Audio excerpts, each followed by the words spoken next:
SSC লেভেলে সুন্দর হাতের লেখা ভালো রেজাল্ট করার জন্য সবচেয়ে বড় একটা ফ্যাক্ট। এখন সুন্দর হাতের লেখা বলতে তোমাদের সাথে আমি এটা বোঝাচ্ছি না যে একদম টাইপ করা বইয়ের মতো সুন্দর লিখতে হবে। সুন্দর হাতের লেখা মানে হচ্ছে তুমি কতটা সুন্দর করে গুছিয়ে লিখতে পারো। সো সুন্দর হাতের লেখার যে জার্নি, এটা অনেক দিনের একটা জার্নি। এটা তুমি হুট করে হঠাৎ করে অনেক সুন্দর করতে পারবা না। তবে তোমার যদি একটা সুন্দর গোছানো হাতের লেখা তৈরি করার ইচ্ছা থাকে, তাহলে এই কয়েকটা স্টেপ ফলো করলেই তুমি তোমার হাতের লেখাটাকে অনেক বেশি সুন্দর করতে পারবা। আমি আমার লাইফে হাতের লেখা সুন্দর করার যে জার্নি, এটা যদি বলি, আমি ক্লাস 6 থেকেই একদম ফুললি ডেডিকেটেড ছিলাম যে হাতের লেখাটা আমাকে সুন্দর করতে হবে। সো সেই 6 থেকে 10 পর্যন্ত এই জার্নিতে আমি অল্প অল্প অল্প অল্প করে অ্যাডাপ্ট করতে করতে এখন একটা মোটামুটি গোছানো হাতের লেখার কন্ডিশনে চলে আসছি, যেটাতে মোটামুটি দেখতে ভালোই লাগে, ঠিক আছে, এবং পরীক্ষার খাতায় বেশ গুছিয়ে লিখতে পারি। কিন্তু তুমি যখন এসএসসি পরীক্ষার আগে হাতের লেখা নিয়ে কথা বলতেছো, এর মানে শুধুমাত্র টাইপ করা হাতের লেখা না, তোমাকে এখানে দুইটা জিনিসের উপর গুরুত্ব দিতে হবে। একটা হচ্ছে গোছানো বা অরিয়েন্টেশন। অরিয়েন্টেশন মানে কতটা গুছিয়ে লিখতে পারবে তুমি, এটাকে বলা হচ্ছে অরিয়েন্টেশন, ঠিক আছে। 2 নাম্বার হচ্ছে স্পিড, অর্থাৎ এই অরিয়েন্টেশনের সাথে সাথে তোমার স্পিডটাও কি মেইনটেইন হয় নাকি হয় না। এখন বলবো ভাই অরিয়েন্টেশন স্পিড এটাকে একটু ব্যাখ্যা করে বলেন। তুমি দেখবা পরীক্ষার হলে অনেকের হাতের লেখা অনেক সুন্দর, কিন্তু পরীক্ষার হলে যখন অনেক দ্রুত অল্প সময়ের ভিতর কোশ্চেনটাকে অ্যানালাইসিস করে লিখতে হয়, তখন সে দ্রুত লেখা এবং মানসিক প্রেশারের কারণে হাতের লেখাকে খুবই অগোছালো করে ফেলে এবং খুবই টেরাবেকা হয়ে যায়, যেটা দেখতে একদমই ভালো লাগে না।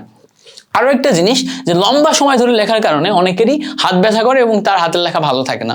সো অরিয়েন্টেশন এন্ড স্পিড এবং লম্বা সময় ধরে লিখতে পারার যে ক্যাপাসিটি, এটাকে তুমি ব্যালেন্স করবা কিভাবে? যেহেতু আমাদের এসএসসি পরীক্ষাতে এই দুইটা জিনিস আমাদের ব্যালেন্স করা লাগবে, এটাকে ব্যালেন্স করবা কিভাবে? এইটা ব্যালেন্স করার জন্য আমি মনে করি তোমার এই হাতের লেখা শেখার জার্নিতে কয়েকটা পয়েন্ট মাথায় রাখতে হবে। কয়েকটা পয়েন্ট। প্রথম কথা হচ্ছে, খেয়াল করো, এই জিনিসটা ভালো করে খেয়াল করো। প্রথম কথা হচ্ছে কলমের সাথে অ্যাডজাস্টমেন্ট। কলমের সাথে অ্যাডজাস্টমেন্ট কথাটার মানে কি? কলমের সাথে অ্যাডজাস্টমেন্ট, কলমের সাথে কথাটার মানে হচ্ছে, কলম ধরলে তোমার কি হাত কাঁপে? যদি হাত কাঁপে তাহলে তোমার কলমের সাথে অ্যাডজাস্টমেন্ট নাই। কলম ঠিক কোন জায়গায় ধরলে প্রপারলি বল পাওয়া যায় এবং তুমি একটা দাগ যেই দিক বরাবর দিতে চাচ্ছ ঠিক সেদিক বরাবরই দিতে পারো। যেমন ধরো তুমি একটা লম্বা দাগ টানতে চাচ্ছ, তো স্ট্রেট একটা দাগ যদি লম্বা দাগ টানতে চাও, তাহলে টানতে চাইয়ে ওইটাই টানতে পারাটা হচ্ছে কলমের সাথে অ্যাডজাস্টমেন্ট। যদি তোমার অ্যাডজাস্টমেন্ট থাকে, তুমি লম্বা দাগ টানতে চাচ্ছ এবং তুমি ওটাই পারবা। কেউ কেউ দেখবা এরম দাগ টানতে গেলে এরম ব্যাকা এরম চলে যায়, মানে একদিক দিয়ে টানতে চায় আরেক দিকে চলে যায়, তাহলে তার কলমের সাথে অ্যাডজাস্টমেন্ট নাই। কেউ কেউ দেখবা এরম করে বৃত্ত আঁকাইতে গেলে সুন্দর বৃত্ত হয় না, আমি এটা এভাবেই আঁকাইতে চাইছি এই জন্য এরকম আঁকাইতে পারলাম, ধরো আরেকটু সুন্দর করে আঁকাইতে চাই এরকম পারলাম, আরেকটু সুন্দর করে আঁকাইতে চাই এরকম পারলাম, ডিম হয়ে গেল। সো দেখো ব্যাপারটা হইতেছে যে তুমি কি ধরনের জিনিস বা কি ধরনের আকৃতি চাচ্ছ কলমের মাধ্যমে, সেই আকৃতিটা তুমি আঁকতে পারবা কিনা সেটা ডিপেন্ড করবে তোমার কলমের সাথে অ্যাডজাস্টমেন্টের উপর। এবার কলমের সাথে অ্যাডজাস্টমেন্ট তোমার আসবে কিভাবে? আসার জন্য সবচেয়ে বড় ফ্যাক্ট হচ্ছে যে তুমি একটা রাফ পেজ নিবা, একটা রাফ খাতা নিবা। এই রাফ খাতাতে তুমি কলম ধরে একদম প্রপারলি কলম ধরা শিখবা। যেই পজিশনে কলমটা ধরলে তুমি প্রপারলি বল পাচ্ছ, সুন্দর মতো লেখার একটা পরিবেশ পাচ্ছ, সেইটা ধরো। ধরে এবার এই রাফ খাতাতে তুমি দাগাও, তুমি এরম দাগ দাও, এরম দাগ দাও, এরম দাগ দাও, তুমি এরম দাগ দাও, বিভিন্ন টাইপের দাগ দাও। আমি এরম এরম এরম করেও লিখতাম, এরম এরম এরম করেও লিখতাম, এরম এরম করেও লিখতাম, যাতে আমি ঠিক যেই দিকে ঘোরাইতে যাচ্ছি সেই দিকেই ঘোরাইতে পারি। এই অ্যাডজাস্টমেন্টটা আমার কলমের সাথে হওয়া লাগবে। সো কলমের সাথে অ্যাডজাস্টমেন্ট এই জিনিসটা হওয়ার পর এবার তোমাকে যেটা করতে হবে সেটা হচ্ছে পরের স্টেজ হচ্ছে তোমার অক্ষর প্র্যাকটিস। পরের স্টেজ কি? অক্ষর চর্চা। সো তুমি যখন লিখবা তখন এই অক্ষর চর্চা করতে হবে। ইন্ডিভিজুয়াল প্রত্যেকটা অক্ষর লেখার একটা চর্চা থাকতে হবে। তুমি ধরো ক্ষয় মধ্যম স এটা সুন্দর করে লিখতে পারো না, তুমি র সুন্দর করে লিখতে পারো না, তুমি চ সুন্দর করে লিখতে পারো না। প্রত্যেকটা অক্ষর কিন্তু তুমি যখন হাতের লেখা করো তখন এক টানে করতে হয়। সো এক টানে যেন একটা অক্ষর যখন তুমি লিখবা তখন সুন্দর করে লিখতে পারো, এইটা একটা খুব ভালো চর্চা, ঠিক আছে। এবার 3 নাম্বার পয়েন্ট হচ্ছে বাংলা লেখার ক্ষেত্রে বিশেষ করে মাত্রা, মানে উপরের দাগ, এইটা হচ্ছে হাতের লেখার সৌন্দর্য বৃদ্ধি করে। মাত্রা, উপরের দাগ। সো কি উপরের দাগ বা মাত্রা, উপরের দাগ বা মাত্রা, এটা হচ্ছে হাতের লেখা সৌন্দর্য বৃদ্ধি করে। তো তুমি যখন লেখা চর্চা করবা তখন উপরের দাগটা অ্যালাইন হচ্ছে কিনা এইটা দেখতে হবে। অ্যালাইন করাটা খুবই গুরুত্বপূর্ণ একটা ফ্যাক্টর, ঠিক আছে? সো এইগুলো ছিল হচ্ছে বেসিক হাতের লেখার প্র্যাকটিস। তো তুমি কি করবা, এই বেসিক এই কয়েকটা জিনিস একটা রাফ খাতা নিবা, নিয়ে বারবার চর্চা করবা। প্রতিদিন আধা ঘন্টা 40 মিনিট করে এটা চর্চা করবা, প্রতিদিন আধা ঘন্টা 40 মিনিট করে এটা চর্চা করবা। আর কলমের সাথে সবচেয়ে ভালো অ্যাডজাস্টমেন্ট তখনই হয় যখন তুমি পড়তে বসে যা পড়ো ওটাই রাফ লিখে লিখে প্র্যাকটিস করো। আমি সবসময় করি, আমার খাতা একটা রাফ খাতা থাকে টেবিলের উপর, যেই রাফ খাতায় আমি সব সময় রাফ লিখে লিখে লিখে লিখে প্র্যাকটিস করি, রাফ লিখে লিখে লিখে লিখে প্র্যাকটিস করি। একটা নোট খাতা থাকে, একটা রাফ খাতা থাকে। নোট খাতায় আমি যেগুলো আমাদের প্রয়োজনীয় নোট ওগুলো নোট করি, রাফ খাতায় সবসময় আমি রাফ করে করে করে পড়াশোনা করার চেষ্টা করি। সো এই যে রাফ করে করে পড়াশোনা করার চেষ্টা করা, এইটাতে তুমি কি করবা, এই দেখা যাচ্ছে যে এই তিনটা জিনিস অ্যাডজাস্ট করবা। প্রথম হচ্ছে কলম ধরার সাথে অ্যাডজাস্টমেন্ট, 2 নম্বর হচ্ছে অক্ষর চর্চা, তারপর হচ্ছে মাত্রা বা উপরের দাগ, এইটাকে অ্যালাইন করে হাতের লেখাকে সুন্দর করার চর্চা। সো এই তিনটা গেল হচ্ছে বেসিক হাতের লেখা নিয়ে আমাদের আলোচনা। কিন্তু যখন তুমি এসএসসি লেভেলে হাতের লেখাকে গুছিয়ে করতে চাচ্ছ, তুমি যখন স্পিড বাড়িয়ে লিখতে চাচ্ছ, তখন তুমি কি করবা?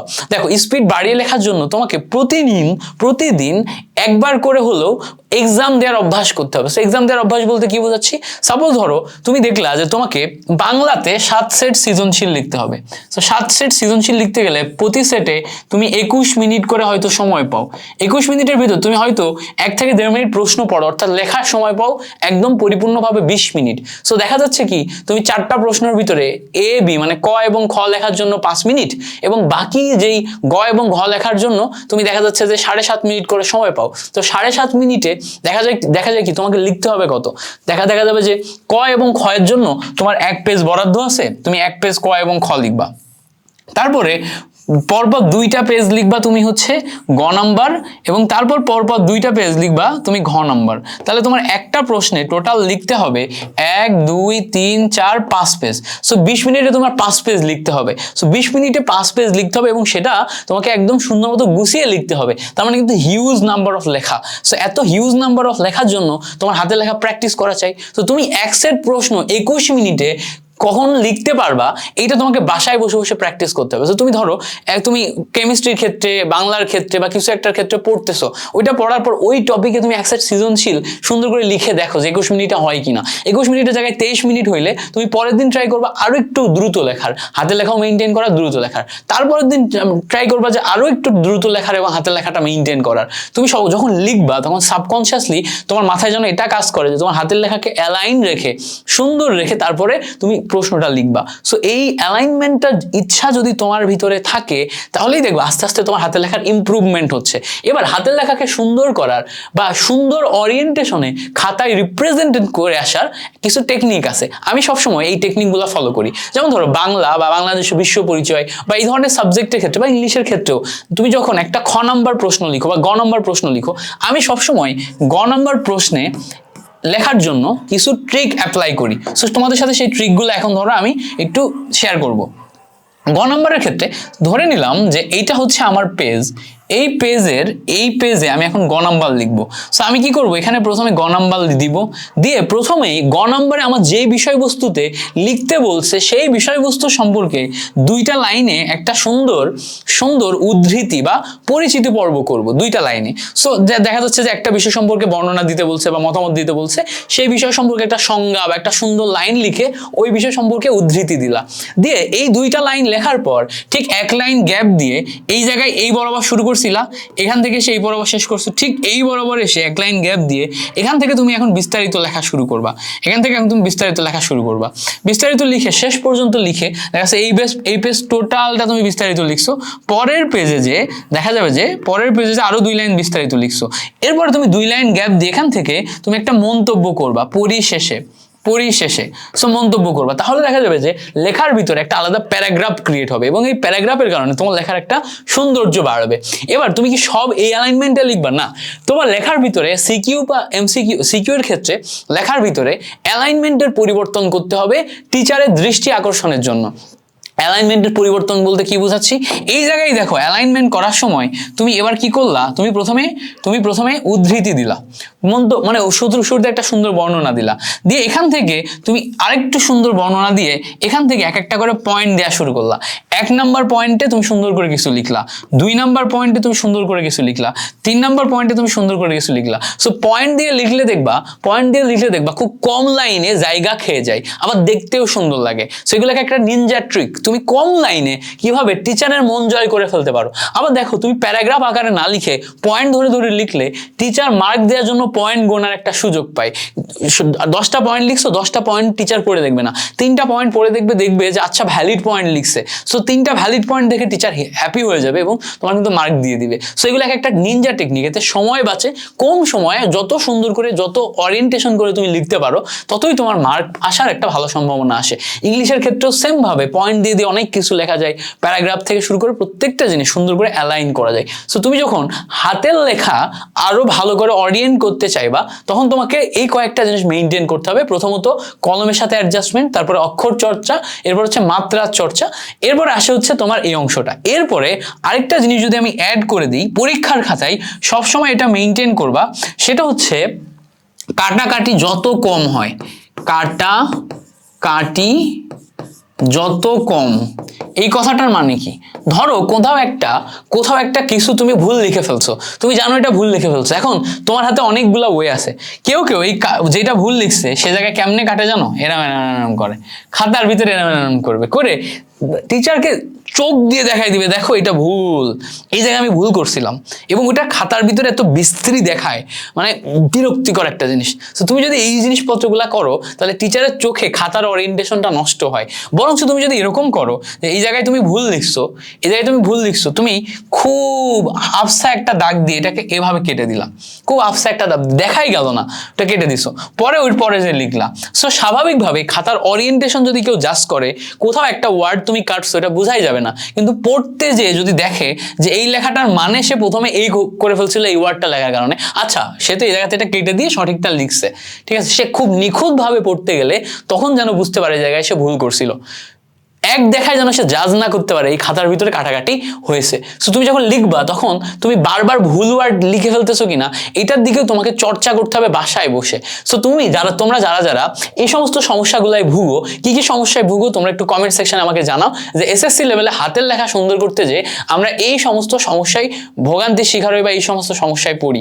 সো যারা এই সমস্ত সমস্যায় পড়ো তোমাদের সমস্যাগুলো একটু কমেন্টে জানিও, প্রত্যেকটা সমস্যা অ্যানালাইসিস করবো আমি, যদি ওগুলো সলিউশন থাকে আমার কাছে আমি ইনশাল্লাহ আবার কোনো ভিডিওর মাধ্যমে দেওয়ার চেষ্টা করব। আর তোমরা যারা আমার এই চ্যানেলে নতুন, তোমরা অনেকে আমি দেখতেছি চ্যানেলে ভিডিও দেখতেছো, ভাইয়ার থেকে উপকৃত হচ্ছ, কিন্তু সাবস্ক্রাইব করতেছো না, খুবই বাজে একটা জিনিস। ওখানে একটা লাল বাটন আছে, একটা অন্যরকম বাটন আছে গোল এরকম, ওটাতে ঠাস করে চেপে সাবস্ক্রাইব করবা, আমাদের চ্যানেলে সাবস্ক্রাইবার বাড়বে, তুমিও আমাদের চ্যানেলে উপকৃত হওয়া এরকম ভিডিওগুলা নিয়মিত দেখতে পারবা, এবং আমাদের যে কমিউনিটি ব্রেকিং কেমিস্ট্রি এইটার পার্ট হয়ে যেতে পারবা। ঠিক আছে, তুমি এখনো হও নাই, তুমি জানো না আমাদের ব্রেকিং কেমিস্ট্রি কমিউনিটি সম্পর্কে? ফেসবুকে আমাদের একটা গ্রুপ আছে ব্রেকিং কেমিস্ট্রি, যেখানে আমরা কেমিস্ট্রি চর্চা করি।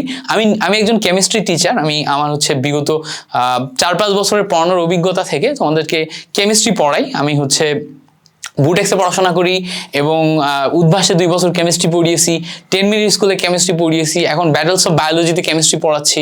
So chemistry teacher. সো তোমাদের এই ভবিষ্যৎ জার্নিতে যখন কেমিস্ট্রি নিয়ে অনেক বিপদে পড়বা তখন ভাইয়ের কাছে অনেক হেল্প নিতে পারবা। এখনই আমাদের ব্রেকিং কেমিস্ট্রি এই গ্রুপটাতে জয়েন করে ফেলো অ্যান্ড চ্যানেলে সাবস্ক্রাইব করো। তোমাদের সাথে পরবর্তী কোনো একটি ভিডিওতে দেখা হচ্ছে, ততক্ষণ পর্যন্ত ভালো থাকো, সুস্থ থাকো, ভাইয়ের জন্য দোয়া রেখো। আল্লাহ হাফেজ, আসসালামু আলাইকুম।